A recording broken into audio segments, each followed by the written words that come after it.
The first time I ever felt our marriage was truly unbreakable was at the rehearsal dinner. I remember standing in the corner, trying to keep it together, my stomach twisted into knots. My sister had just been rushed to the hospital with a broken leg. She was lying on a hospital bed, in pain and scared, and I was backstage, crying quietly behind the curtains. The world around us was supposed to be about celebration, but I felt like I was drowning in my own despair. Meanwhile, my fiancé, Mark, was supposed to be with me. Instead, I found out he wasn't even in the same room. I saw him there in the bathroom, facing the mirror, fumbling with his tie, sweat beading up on his forehead. I had no idea that just a few feet away, he was about to do something I'd never forgive him for. I had no idea that behind my back he'd already betrayed me. It was a small, discreet hotel, nothing fancy, but the bathroom was always quiet, a little sanctuary away from the chaos of the dinner. I kept telling myself he'd be with me soon. I kept telling myself he loved me. But I caught a glimpse of something that shattered that illusion completely. While I was wiping tears, I saw his reflection in the mirror, his eyes darting nervously, his hand clutching something in his pocket. When he stepped out, I saw it clearly, a crumpled white envelope half hidden in his fist. My heart kicked hard against my ribs. It was the kind of thing that makes your entire world tilt. He didn't see me watching. He was looking around, acting nervous, as if he was hiding something. I pressed my hand against the wall, trying to keep my voice steady. "Mark, are you okay? You look pale." He forced a tight smile. "Yeah, just nervous about the speech. You know me, just nerves." But his eyes darted to the envelope again. I saw the slight tremor in his hand as he grabbed the sink, pretending to wash his face. Something was wrong. I could feel it in my bones. The way he kept glancing at that envelope, like it was a secret he couldn't keep in his pocket any longer. And that's when it hit me, this wasn't nerves, this was guilt, or worse, something far worse. I wanted to ask him outright, but I didn't. Instead, I stayed silent and watched him from the shadows. I was already imagining the worst, my stomach twisting tighter with every second. I knew whatever was inside that envelope wasn't good. It was probably some sort of note, or worse, a photo. I didn't want to believe it. I didn't want to believe I'd be betrayed on what was supposed to be one of the happiest days of my life. Later that night, I found myself packing in the hallway outside our room, clutching my phone, trying to come up with a plan. The evidence was right there, his trembling hands, the hidden envelope. I knew I needed proof. I needed to find whatever he was hiding. I remembered that the hotel room door was slightly ajar earlier. It was a small detail, but now I realized it was a sign. I slipped back to the room and gently pushed the door open. It was just a crack, enough to see inside. The bed was messy, a few empty wine bottles on the nightstand. But what caught my eye was a pair of shoes I didn't recognize tucked under the chair. I stepped closer, heart pounding. My fingers trembled as I reached for the shoes and pulled them out. They were Mark's, brand new, expensive looking, and definitely not his size. Suddenly my stomach dropped even more. This wasn't just a secret affair, it was proof that he'd been sneaking around, cheating, lying. I felt a surge of anger, cold and sharp, flooding through me. What struck me most was the sense of betrayal. All those late nights, the promises, the "I love yous," all of it a lie. I had trusted him with everything, and now I had tangible evidence that he'd been unfaithful. That's when the plan started forming in my mind. Revenge wasn't just a desire anymore. It became an obsession. I would make him regret every second he betrayed me. I looked at the shoes one last time, my fists clenched. I had to decide what I was going to do. But I knew one thing for sure. The man I thought I knew was gone, and I wasn't going to let him get away with this, not without paying a price. The question was, how far was I willing to go to even the score? I didn't sleep that night. My mind kept spinning, replaying everything I'd seen. The shoes, the envelope, Mark's shaky hands. I kept telling myself I'd confront him, ask what the hell was going on, but deep down I knew the truth. I needed to be smarter. I needed a plan. By morning, I'd already made up my mind. Revenge would be sweet, but it had to be calculated. I couldn't just burst in and accuse him. Not yet. I had to gather more evidence, figure out exactly who he was seeing and how far he was willing to go. I also knew I couldn't let this go, and I sure as hell couldn't let him get away with it. I decided to start with his phone. It was risky. If he found out I'd been snooping, I'd lose everything.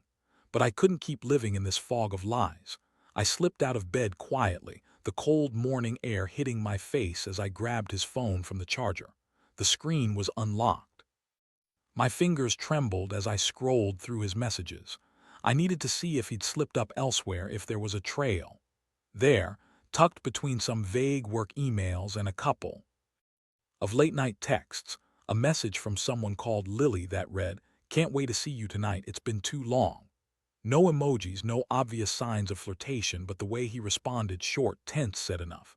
I read every message, trying not to feel sick. It was enough to confirm he was seeing someone else, that this wasn't a one-time thing. I saved the messages in a draft, then put the phone back where I found it. My palms were sweat-slick, but I felt a strange calm settle over me. I was starting to see how I could turn this around. I'd get more proof, maybe even catch him in the act, and then I'd confront him face to face. But not before I had a plan to make him regret ever betraying me. The next step was figuring out who Lily really was. I knew she wasn't just some random woman. She was part of his world, and I had to know how deep this went. I remembered I'd seen her name pop up in some work-related emails, so I started digging through his email account. It took some time, but I found a few more messages, more flirtatious, more revealing. She was definitely someone he'd been sneaking around with for a while. It was around noon when I decided I'd had enough. I'd gathered enough evidence, more than enough. The anger boiled inside me, sharp and hot. I was sick of being the fool, the naive wife who thought her marriage was perfect. That perfect image had shattered overnight. Now it was time to make him pay. I sat in my car outside the hotel, watching the lobby. Mark was supposed to leave around 3 p.m. I had a plan. I'd meet him, pretend everything was fine, then spring my trap. I'd bring the evidence, confront him in front of everyone if I had to. I wanted him to know I wasn't just some easy mark. I was about to destroy his carefully crafted lies. As the clock ticked closer, my stomach clenched again. My hands felt clammy on the steering wheel. I was trembling with anticipation, anger, and a strange sense of relief. This was my moment. I was finally taking control. When Mark finally appeared, I made sure I was calm, composed. But inside, a storm was raging. I approached him casually, trying to hide how much I already knew. "Hey," I said, voice steady. "Can we talk for a second?" He looked surprised, a little guilty. "Sure, what's up?" I looked him right in the eyes, no more hiding. "I know about Lily," I said quietly but firmly. "And I know about the shoes, the letter, everything. You've been lying to me." His face went pale. "Look, no," I cut him off. "Save it, I've seen enough." My voice didn't shake. I reached into my purse and pulled out a small folder I'd prepared earlier. Inside were screenshots of his messages, photos I'd taken of the shoes, everything. "Here's your evidence. Now you can tell me what's really going on." He froze, caught dead to rights. The truth was written all over his face. I saw the flicker of guilt, then anger, then resignation. This was just the beginning. I was going to make damn sure he paid for what he'd done one way or another. And as he stared at the evidence, I felt that icy satisfaction creeping in. This wasn't over. Not by a long shot. The moment I handed him that folder, everything changed. The shock was immediate. His eyes went wide, then darkened with anger and something else I couldn't quite place. He looked at the photos, the screenshots, and finally he looked at me with a mixture of guilt and defiance. "You're crazy," he spat, voice strained. "You don't have anything. This is just a misunderstanding." I didn't flinch. I knew better. I'd been planning this for days, gathering every shred of proof I needed. Of course, he'd try to deny everything. That's what men like him do when they get caught. But I'd seen enough to know the truth, and I was done being a victim. "You think I'm stupid," I said, voice rising slightly. "You think I don't know what you've been doing, that hotel room, those shoes, the messages, everything. I've got a record of it all." He took a step back, his jaw clenched. "You're overreacting. You're just jealous, insecure. Lily's just a friend. You're making this all up." "Jealous?" I laughed bitterly. "No, Mark, I'm not jealous. I'm furious. You've been lying to me since day one. How could you do this to me, to us?" He looked away, but I saw the flicker of guilt in his eyes, that moment of weakness, that crack in his armor. That's what I'd been waiting for. I couldn't let him wiggle out of this. "No way. I've had enough," I said, voice cold now. "You're not going to worm your way out of this. I want the truth, and I want it now." He hesitated, then finally muttered, "Fine, I'll tell you." That's when I saw the flicker of panic in his eyes, that split second where he realized he'd just lost his leverage. I leaned in closer, my blood boiling. "Go ahead," I prompted. He sighed deeply, then finally admitted, "It's been going on for a few months. I didn't mean for it to happen, but I got caught up. Lily is. She's just someone I met at work. It's complicated." I clenched my fists. "That's it, just someone. Do you even hear yourself? This isn't some office flirtation. This is betrayal. You lied, you cheated, and you're trying to deny it." He looked defeated now, eyes downcast. "What do you want from me?" I took a deep breath, feeling the fury simmer inside me. This was just the beginning. I knew I couldn't let him get away with this, not without consequences. The plan was forming in my mind faster than I could think. I had to be strategic. I couldn't let him control the narrative anymore. "I want my husband back," I said sharply, "but I also want justice, and I'm going to get it." His face hardened. "You're going to regret this." "Oh, I already do," I whispered, voice dripping with venom. "But not because I lost you. Because I'm about to make you regret betraying me in ways you never saw coming." As I turned to leave, I saw the flicker of fear in his eyes. Good, that's what I wanted. He had no idea what I had planned, but I was already 2 steps ahead. This wasn't just about catching him cheating. It was about making him pay for every lie, every stolen moment. And I intended to do just that. I walked out of the hotel room with a cold smile, knowing this was only the start. The real game was about to begin. After that confrontation, I knew I had to act fast. Mark's reaction was predictable: anger, threats, that smug, "You'll regret this" bullshit. But I wasn't interested in empty words anymore. I'd done my research and I was ready. The next step was to make him realize I wasn't just some naive wife to be fooled and manipulated. I wanted to hit him where it hurt: his ego, his trust, his sense of control. That evening, I went home and started executing my plan. First, I went through his phone again, looking for anything I might have missed. I found a few more texts from Lily, some late-night calls, and a few pictures of them together. Nothing overtly explicit, but enough to confirm this was serious. I downloaded everything, then deleted the evidence from his phone. I didn't want him to realize I was onto him. I needed him to think he'd gotten away with it, at least for now. Next, I called a private investigator I'd found online. It was risky, but I needed more concrete proof, something irrefutable that make him realize I was serious about exposing him. For the next few days, I kept my distance, pretending everything was normal, all while the PI gathered footage, photos, and details of his meetings. With Lily, every time I saw him acting suspicious, I made a mental note. I was building a dossier, a silent arsenal. Meanwhile, I started preparing emotionally. I knew this would get ugly. Mark wasn't just cheating, he was willing to lie, manipulate, threat. So I kept my guard up, refused to show weakness. I also confided in a few close friends who told me to stay calm and focus. "You're doing the right thing," one said. "You don't deserve to be betrayed like this." The toughest part was keeping everything inside. I would sit alone, feeling the heat of betrayal burn through my chest. My stomach would tighten and my palms would sweat.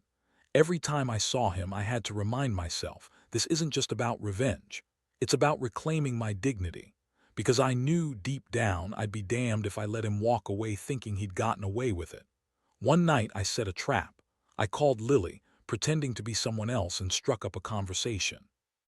I told her I knew about her and Mark. I told her I was waiting for her to come clean, that I wasn't going to let her ruin my life. She was caught off guard, but I could hear her panic.